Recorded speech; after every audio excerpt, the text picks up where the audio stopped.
Alright, and welcome to game number 2 between Regen Blue and Arrogant Nephalem. This game's obviously on Towers of Doom. We have Mongoose on the Anubarak, Jason on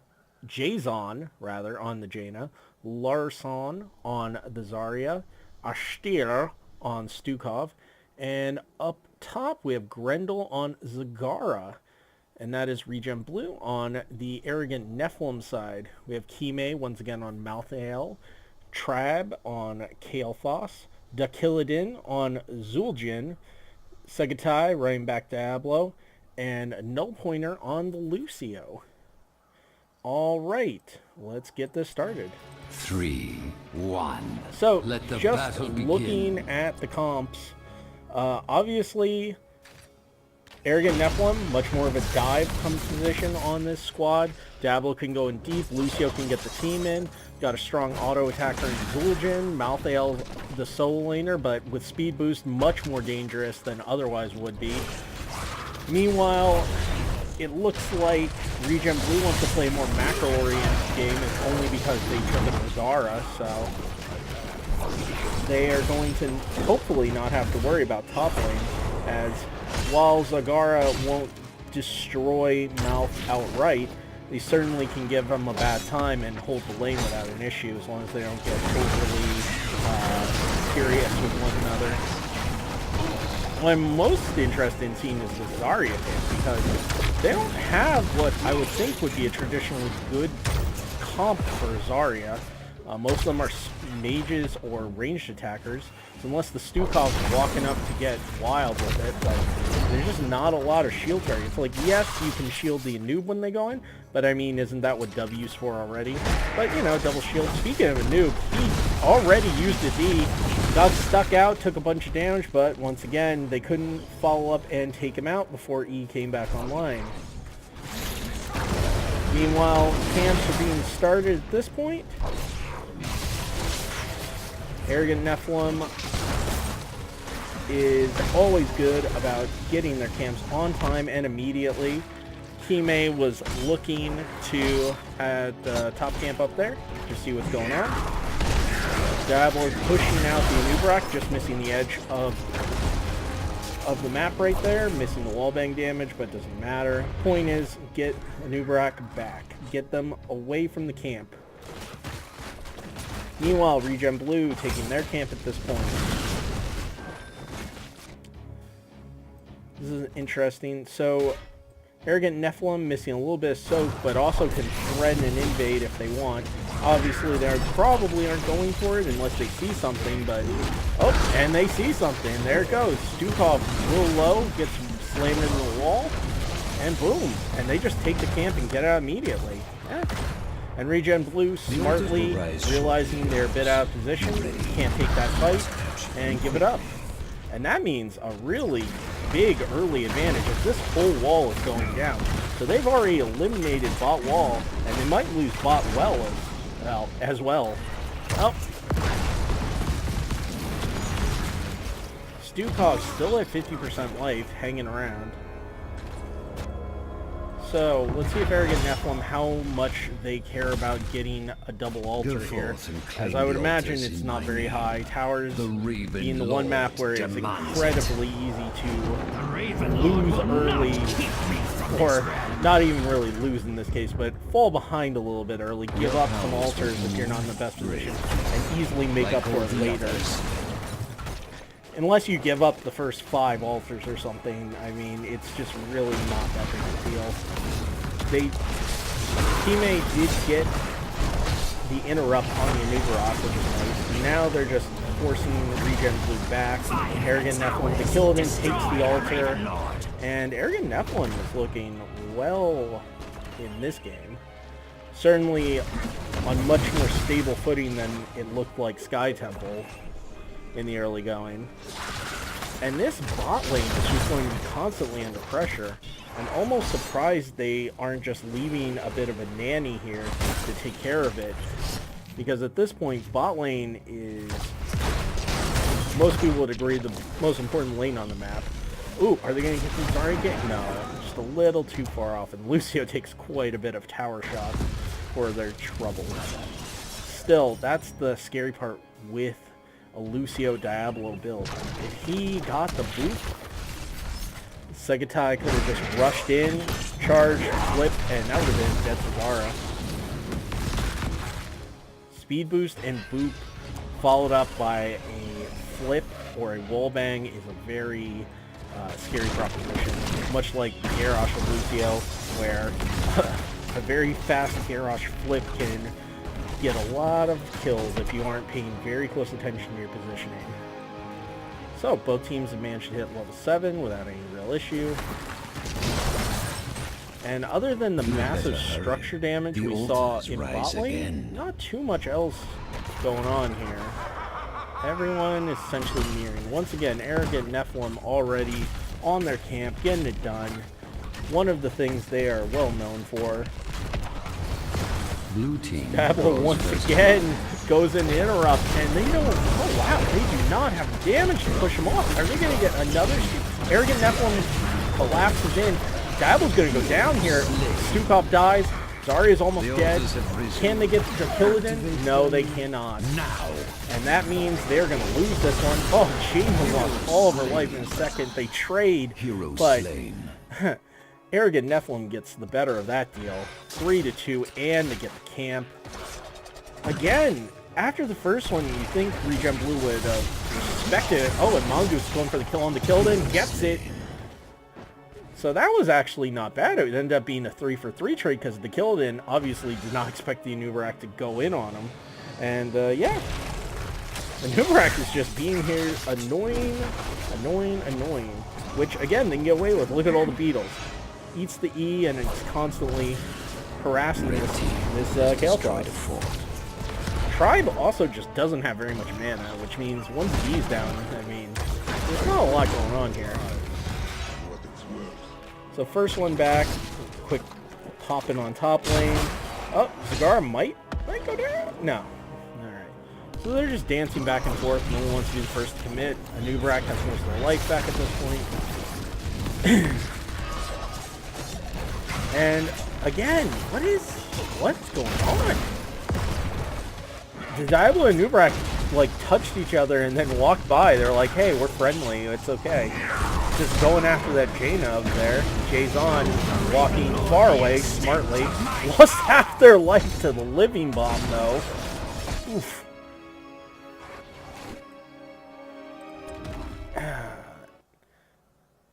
And just, yeah, and bot lane, God, I did not even notice. Bot lane already fell to Arrogant Nephalem. Let's back up a little bit. Whew.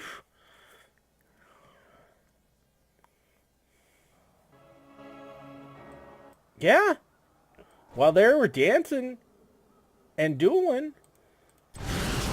Red team has destroyed Arrogant Nephalem took it down. I was too busy looking at them dancing at one another to even notice. My bad. Oof, that's huge.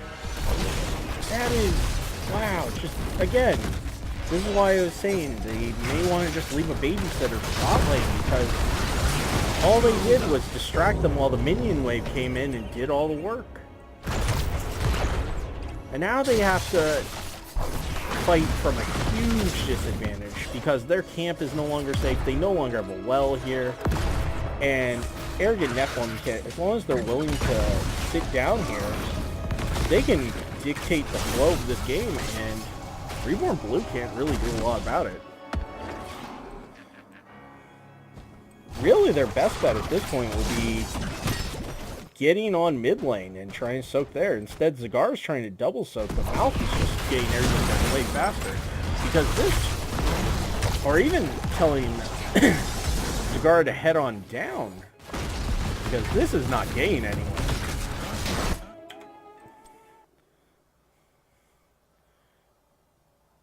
Zagara has Nidus, which is the important thing I want to double check.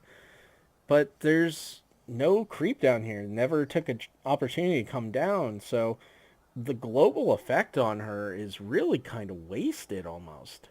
Let's take a look at all the ults while we're here. All the heroics, rather. Cocoon, Water Elemental, Flailing Swipe, Nidus, and Graviton Surge. So nothing out of the ordinary, although Graviton Surge over Exclusion always interests me. But I mean, it plays well with the Jaina, so fun times. Malthael, Lacerates of course, Sound Barrier for Lucio, Lightning Breath for Diablo, Phoenix for Kael'thas, and Tazdingo for the Zul'jin. So, nothing too out of the ordinary here. So, my main question would be, what does Reborn Blue hope to accomplish with this? Because I understand they're poking, they're prodding, but even if they get a pick here, and I doubt that's gonna happen, watch me be surprised in 10 seconds, but they don't really have a lot of siege damage without the Zagara. So I'm not sure what they plan to do exactly, because as long as these three play safe around this tower, they're going to have a really hard time pressing into it. It's not like the tower is low either. This keep tower, whatever you want to call it, all is, pretty high still. So I'm not really sure what the play here is for them. Yeah, and again, just more poking. This is a beautiful little grab, but there's not enough follow-up. Mongoose going to hit down in a minute. Stukhov's dying to tower shots once again, and again, that's exactly what I said. They looked like, all things being even, they took an engage they could win, but they got into tower range. And as soon as they get into tower range, they just lose. There's no reason, there's nothing they can do about it. So let's see exactly what happens.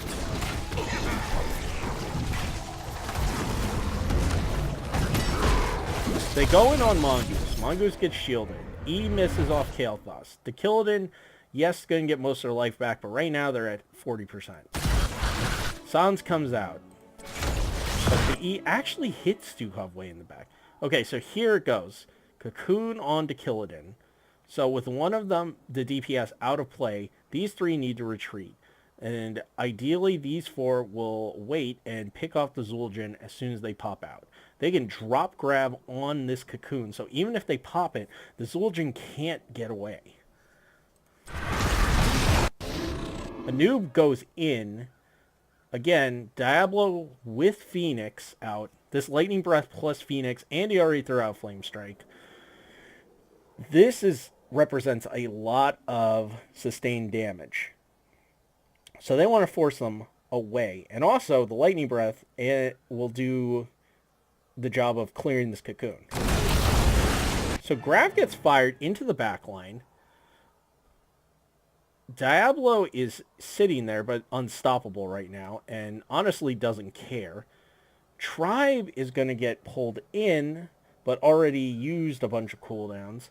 Mongoose is going to die before any of these, and Null Pointer just casually skates away. And meanwhile, look at their life totals. Low, low, low, low. And you can see now, Mongoose had Eden, and is now in no man's land, can't get out. Mongoose is gone. Larson is almost certainly gone if they stick around. Right now, Lightning Breath's not on. Water Elemental was fired off, but it's going to die instantly.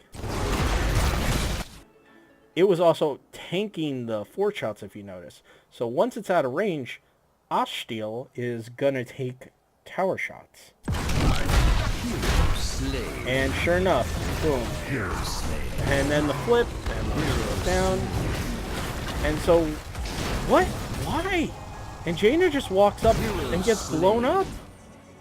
I don't understand why the Jaina went back to poke. It doesn't accomplish anything.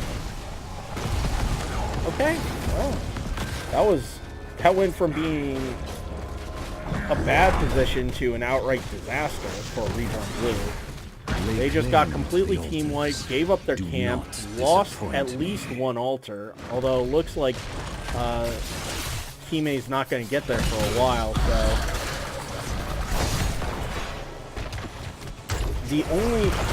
Kime's taking this engage, but I don't know why. I mean, they're going to get 5 shots here. I am lord of this realm, Oh, and they are going? So there's the grab, but again, no follow-up, no follow-up, no follow-up. There's the hit, and Lucio goes down. Teammate's going to get revenge, though, kill Jason. Teammate's going to die right after. And, okay, and just essentially trades. 2 for 2, altar for altar. The problem is, that's not where you want to be.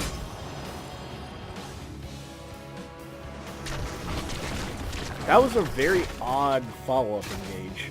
I'm not quite sure what happened, except for the fact that teammate was a little far up, and they had the plan of, you know, Graviton Surge into things, and that didn't quite work out. It worked out well enough to kill Lucio, and then they just traded. Arrogant Nephalem is way far back. This is their chance. Because of the death timer, they were first to get up here, and they're just mainly clear this out.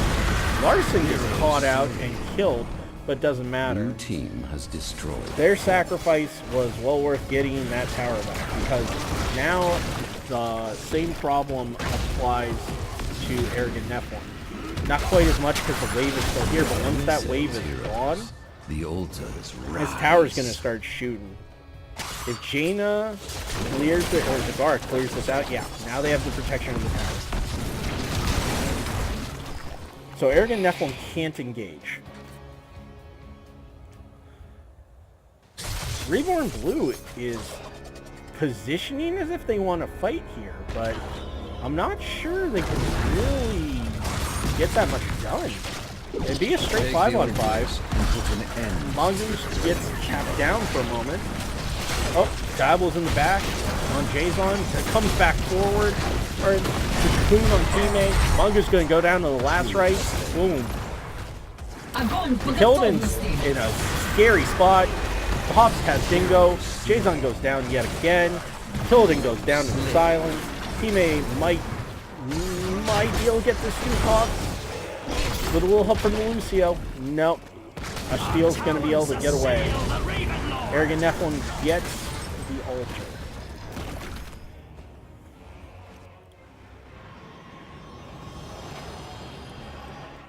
Zagara did get that Nidus up and is already back up top. And now you can start to see the power of this global, where this Zagara is going to be going all over the map.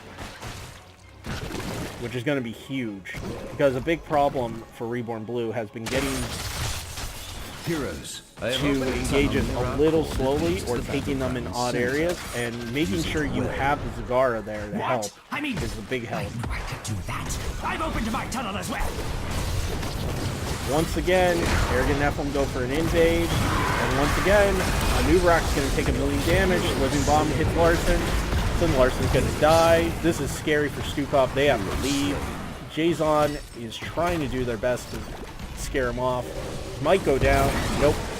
Manages to outrun. Smartly does not spread Living Bomb. But once again, every time they take Reborn Blue goes after their sapper camp, they get invaded. And you would think at this point they would be so used to it, they would just expect it to happen. Especially with the levels the way they are. A steal. Steal lost about 40% of their life just then. And again, Arrogant Nephalem just takes this tower for free now.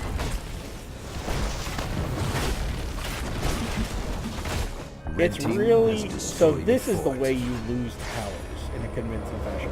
Is when you keep losing bot lane, you keep losing your camps. Because the altar difference is just huge. Let the Gravekeeper's cronies reach the Arrogant Nephalem can afford to be slow here. Reborn Blue still doesn't have 16, and as they trade altars, that's good for them. They want to do that. Yes, heroes. They could even threaten boss right now if they want. Because, yeah, The Raven Lord will it is fall likely they're before heading me. down to deal it. And as soon as they show, and they are, this is free now. If Arrogant Nephalem wants to take it. But they don't. They want to protect this tower, and I don't blame them. Dabble runs it in. Stukov gets... Oh my. Oh my. Arrogant Nephalem is actually losing this fight. They did not pick off Larson or a A beautiful Zarya shield to save Jason. Lucio's going to get Dibbles out, but they're going to lose their advantage they had bot. Let's go back for a moment. Just recap this. It happened quite quickly where it looked like a bit of an engage into a full-blown defense. Tribe gets a great flame strike. Came 2 of them for a lot. Segatai goes in on Zarya, flips the shielded Stukov though, and then luckily is only swiped into the wall instead of way into no man's land. But it's still looking good right now. So what happens? Stukov gets tapped down. They focus him. Gets out. Wow. Gets out with essentially 0 life remaining. And gets the heal up. Meanwhile, the Killadin, real low on life. The Grav is going to keep Tribe here. And Jaina's just going to dump everything, all the cooldowns, right on the Kael'thas. So Tribe's almost going to certainly die here. Lightning Breath's going to get popped. No pointer. Is there a sound barrier coming? The sound barrier missed Tribe. That's why Tribe went down. Because I thought the sound barrier got popped, and it did. It just wasn't in range. And that's going to cost Tribe's life. And the Killadin's gone as soon as Tazdingo ends. Again, shield saves Larson. Stasis saves Jason. And surprisingly, a cocoon is used on the Zul'jin. So the Killadin is now, once again, going to die as soon as it pops up. And that happens. Mongoose misses with the E, but the good Zarya shield means Jason does not die. And now they get to reach the top. So really, a small ranging error with sound barrier tipped that fight in favor of Reborn Blue.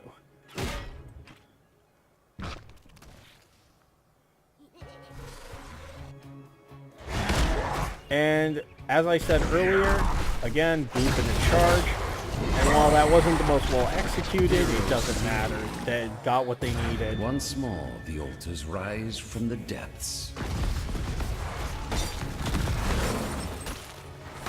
Blue team has destroyed Took a little longer than Reborn Blue wanted to get that back. Top Sapper Camp gets taken.